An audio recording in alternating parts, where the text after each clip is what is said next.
नमस्कार। प्रस्तुत है आज का चिंतन। दहेज के लिए पैसे बचाने से निवृत्त अभिभावक स्वभावतः अपनी बच्चियों के भविष्य के बारे में सोचते हैं और जो पैसा उन्हें विवाह में लगाना था उसे कन्याओं की योग्यता बढ़ाने में व्यय करते हैं।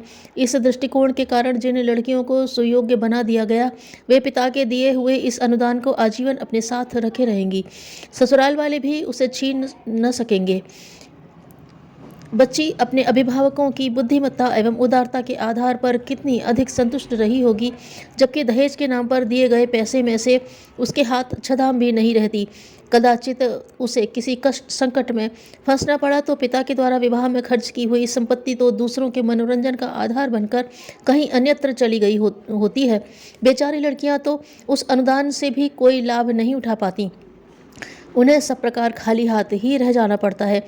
यदि यह दहेज अनुदान उन्हें अपनी प्रतिभा विकसित करने के रूप में मिल गया होता तो वे कितनी प्रसन्न होती, यह कहने की आवश्यकता नहीं। हर मुसीबत के समय उनकी यह सुयोग्यता उनके लिए वरदान बनी, सहायक बनी हुई होती। तब तिरस्कार भी उन्हें कहीं किसी का न सहना पड़ता। कन्या का पिता दहेज की चिंता से मुक्त रहे तो मानसिक शांति एवं निश्चिंतता बनी रहने से वह 10 साल अधिक जी सकता है।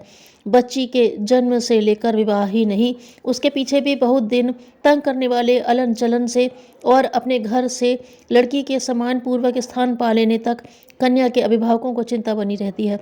इस उद्वेग में सचमुच बहुत खून सूखता है, आयुष्य घटती है, शरीर दुर्बल होता है और कितने ही प्रकार के रोग खड़े हो जाते हैं। यदि सादगी वाले बिना लेन देन के विवाहों की परिपाटी प्रचलित हो जाए तो क्यों किसी को ऐसी चिंता करनी पड़े और क्यों अपना खून जलाना पड़े। जो मस्तिष्क चिंता में घुलता है वही यदि परिवार की उन्नति का चिंतन करने में, लोक परलोक की रचनात्मक व्यवस्था बनाने में लगे तो दृश्य दूसरे ही प्रकार के दिखाई देने लगे।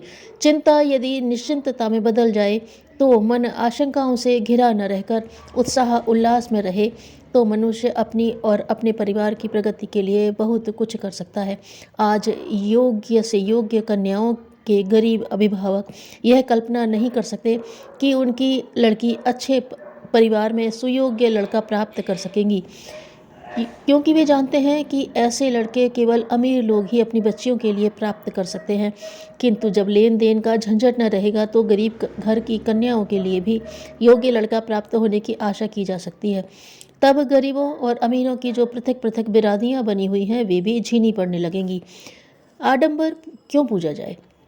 कन्या का पिता यदि कुछ देना चाहता है तो वह पैसा धूमधाम के निरर्थक आडंबर में खर्च क्यों हो।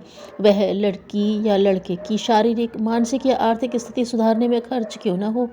अपने हाथ से भी गया, दूसरे के हाथ में भी न रहा।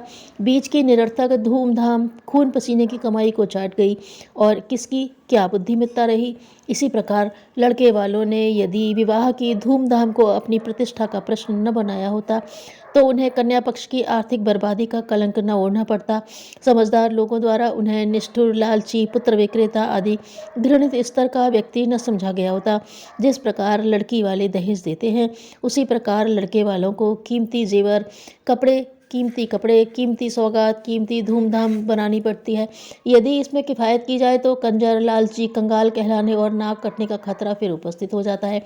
इसलिए उन्हें भी उस मुफ्त के माल की होली जलाने के अतिरिक्त और कोई मार्ग नहीं रह जाता।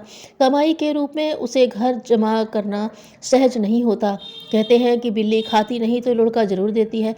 भीतर ही भीतर चिढ़ा हुआ बेटी वाला प्रत्यक्ष या परोक्ष रूप से प्रयत्न यही करता है कि यह पैसा इस अहंकारी के पास नहीं रहने पाए। इसलिए वह भी तभी संतुष्ट होता है जब दायजे की होली बनाकर पूरी तरह फूंक दिया जाए। जब कभी बेचने का अवसर आता है तो नाम मात्र को पैसे लौटते हैं। सच तो यह है कि उसे बेचने में भी नाक कटती है। वह पैसा तो एक दिखाने का खिलौना मात्र बनकर मनोरंजन जैसा ही रह जाता है। जो धन किसी के काम आता, किसी का सहारा बनता, उसे इस प्रकार नष्ट करके वर के अभिभावकों ने किस बुद्धिमत्ता का परिचय दिया, कहा नहीं जा सकता। यह भारी भ्रम यह एक भारी भ्रम यह उपज पड़ा है कि ज़्यादा धूमधाम करने, बिजली की रोशनी जलाने, बड़ी बड़ी दावत करने से समाज में इज्जत बढ़ती है, बड़ा आदमी माना जाता है। इस आयोजन में सम्मिलित रहने वाले प्रसन्न होते हैं, पर थोड़ी गंभीरता से देखा जाए तो यह तीनों ही बातें सर्वथा निरर्थक, भ्रमपूर्ण एवं निर्मूल सिद्ध होती हैं। अधिक आमदनी करने वाले को चालू मान्यता के अनुसार बड़ा आदमी माना जा सकता है, पर पैसे को किसी उत्पादक कार्य में लगाना भी बुद्धिमत्ता या बड़प्पन का चिन्ह हो सकता है। पर जो कोई ऐसे कार्य करने लगे जिससे थोड़ी सी चहल पहल के नाम पर बहुत सा धन नष्ट हो जाए, उस कार्य की भी कोई विचारशील व्यक्ति सराहना नहीं कर सकता। वह पैसा किसी सार्वजनिक लोकोपयोगी कार्य में लगा दिया गया होता, दीन दुखियों के काम आता, या अपने ही परिवार की प्रगति में लगता, उद्योग धंधों की में पूंजी बन जाता, तो प्रशंसा की बात कही जा सकती थी। न स्वार्थ में लगा न परमार्थ में, अविचारियों की तरह धूम धड़के में उड़ा दिया गया। इसे कौन समझदार व्यक्ति उचित बताएगा? अनुचित कार्यकलाप करने वाले सच्चे अर्थों में न प्रशंसा प्राप्त कर सकते हैं और न बड़प्पन ही। अविवेकी वर्ग के दूसरे मूसल चंद्र वाहवाही दे रहे हों तो ऐसी झूठी बेजड़ बुनियाद की प्रशंसा में बुद्धिमानों की फटकार अधिक अच्छी हो सकती है। कोई जमाना रहा होगा जब धन उलीचने को प्रशंसा की बात माना जाता रहा होगा। सामंती युग में शायद लुटेरे अपनी सफलता का भौना प्रदर्शन करने के लिए बेसिर पैर के कामों से ऐसे उद्धत प्रदर्शन करते रहे होंगे। उस समय की दबी पिसी जनता शायद उस रोबदाब के आतंक में इसे बड़प्पन का चिन्ह भी मान बैठती रही हो। पर आज स्थिति दूसरी है। बच्चा बच्चा अर्थशास्त्र के सिद्धांतों को समझता है और मितव्ययता से धन के सदुपयोग का प्रतिपादन करता है।